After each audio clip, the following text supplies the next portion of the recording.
कि जब तक आपकी मांग नहीं ली जाती है तब तक हम आपके साथ नैतिक रूप से खड़े रहेंगे। तेजस्वी जी का संकल्प है कि जब तक छात्रों को न्याय नहीं मिल जाता है हम सदन से लेकर के सड़क तक हर आंदोलन को, जो अभ्यर्थियों का आंदोलन होगा उसके साथ हम खड़े रहेंगे। हम नैतिक समर्थन देने की बात किए हैं, हम राजनीतिक रूप से समर्थन की बात नहीं किए हैं। बीपीएससी अपने ही मकड़ जाल में फंस चुकी है, बीपीएससी सवालों के घेरे में है और सरकार के अंदर जो लोग बैठे हुए हैं वो नौकरी और रोजगार वाले लोग नहीं हैं। बीपीएससी अभ्यर्थियों को गर्दनीबग से ला करके उनको पिटवाने का काम किए। बीपीएससी अभ्यर्थियों का मामला लगातार बिहार में सुलगता जा रहा और ऐसे में विपक्ष लगातार सरकार पर हमलावर है। विपक्ष का सीधे तौर पे आरोप है कि बीपीएससी अभ्यर्थियों के साथ जो राज्य सरकार और बीपीएससी आयोग है वो अन्याय कर रही है। इसको लेके पप्पू यादव की ओर से बंद का आह्वान किया गया है। तेजस्वी यादव भी बीपीएससी अभ्यर्थियों के साथ हर कदम से कदम मिलाकर साथ है। कई दफ़ा ऐसे भी मामले सामने आए हैं जब तेजस्वी यादव ने खुलकर बीपीएससी अभ्यर्थियों का साथ दिया। इन तमाम मुद्दों पे बात करने के लिए हमारे साथ आरजेडी के प्रवक्ता एजाज साहब हैं, उनसे बात करेंगे और समझने की कोशिश करेंगे कि पप्पू यादव ने जो बंद का आह्वान किया है उन्होंने तेजस्वी यादव का भी साथ मांगा है। एजाज जी, बीपीएससी का मामला, प्रशांत किशोर अनशन किए, लाठीचार्ज हुआ, कई दिनों से सत्याग्रह आंदोलन, छात्र जो हैं अभी भी डटे हुए हैं। राज्यपाल से तमाम आप लोग मिले, फरियाद किए हैं कि फिर से परीक्षा की जाए, लेकिन एक सेंटर का बात था, एक सेंटर का परीक्षा हो गया। बीजेपी सीधे तौर पे कह रही है कि जो मांग है इन लोग की ये नाजायज़ मांग है। हरिभूषण बचौल बोले तेजस्वी यादव का साथ कल पप्पू यादव मांग रहे हैं, आप लोग साथ हैं पप्पू यादव के? देखिए, सबसे बड़ी बात यह है कि हम लोगों का मांग नहीं है, बीपीएससी अभ्यर्थियों का मांग है कि री एग्जामिनेशन हो।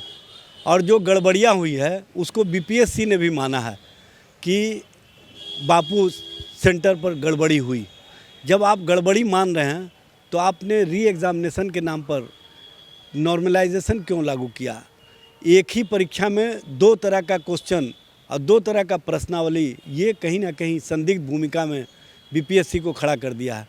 बीपीएससी अपने ही मकड़ जाल में फंस चुकी है, बीपीएससी सवालों के घेरे में है, बीपीएससी के पास जवाब नहीं है और जनता को भरमाने का प्रयास कर रही है। और सरकार के अंदर जो लोग बैठे हुए हैं वो नौकरी और रोज़गार वाले लोग नहीं हैं, नफ़रती भाषा और नफ़रत वाले लोग हैं। और बचौल जी से आप उम्मीद भी क्या कर सकते हैं, उनको तो नफ़रत की भाषा आती है, वो नौकरी और रोज़गार की बात कभी नहीं कर सकते हैं। आजाद जी, बीपीएससी मामले को लेकर जिस प्रकार से एक परीक्षा केंद्र पे जो हंगामा की बातें सामने आई थी उसकी तो परीक्षा हो गई, तो सीधे तौर पे बीपीएससी का कहना है कि जब एक केंद्र में जो समस्या आई थी उसका तो हम लोगों ने परीक्षा ले लिया, लेकिन जो बीपीएससी अभ्यर्थी फिर से री एग्ज़ाम की मांग कर रहे हैं वो पूरी तरह से जायज़ नहीं। भाई, बीपीएससी अभ्यर्थियों का जो मांग है वो जायज़ है। नॉर्मलाइजेशन आप कैसे लागू कर दीजिएगा? एक ही 70वीं बीपीएससी परीक्षा में दो तरह का प्रश्नावली कैसे चलेगा?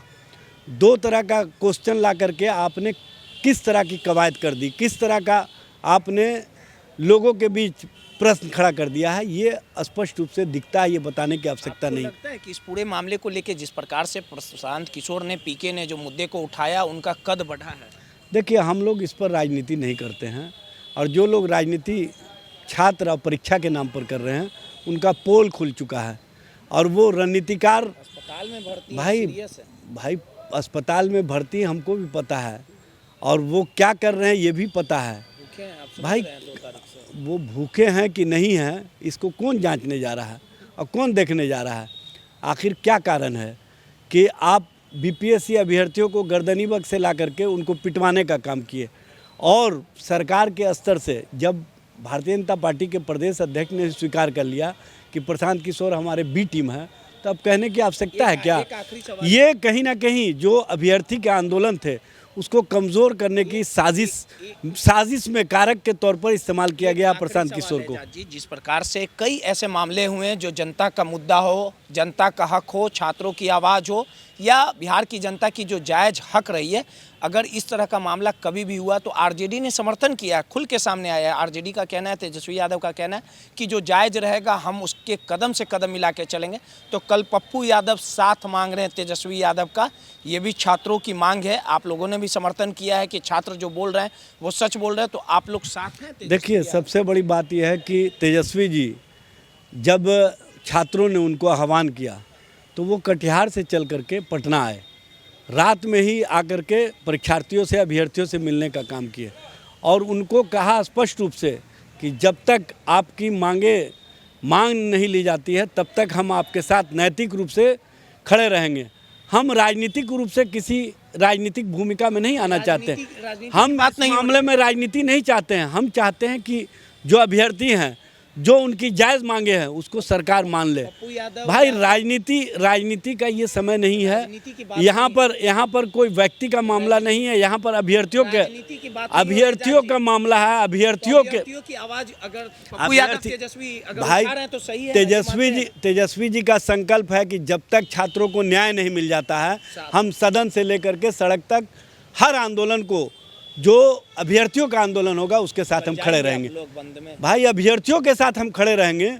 हम नैतिक समर्थन देने की बात किए हैं। हम राजनीतिक रूप से समर्थन की बात नहीं की है। सीधे तौर पे एजाज साहब थे और कल पप्पू यादव की ओर से जो बंद का आह्वान किया गया, इसको लेके आरजेडी साथ देगी कि नहीं, ये तमाम बातों का तर्क एजाज अहमद जो आरजेडी के प्रवक्ता है वो रख रहे थे और उनका सीधे तौर पे कहना था कि जो बीपीएससी अभ्यर्थियों की जो मांग है वो जायज़ है। सहयोगी अनिल के साथ रोहित यादव, दर्शन न्यूज़, पटना।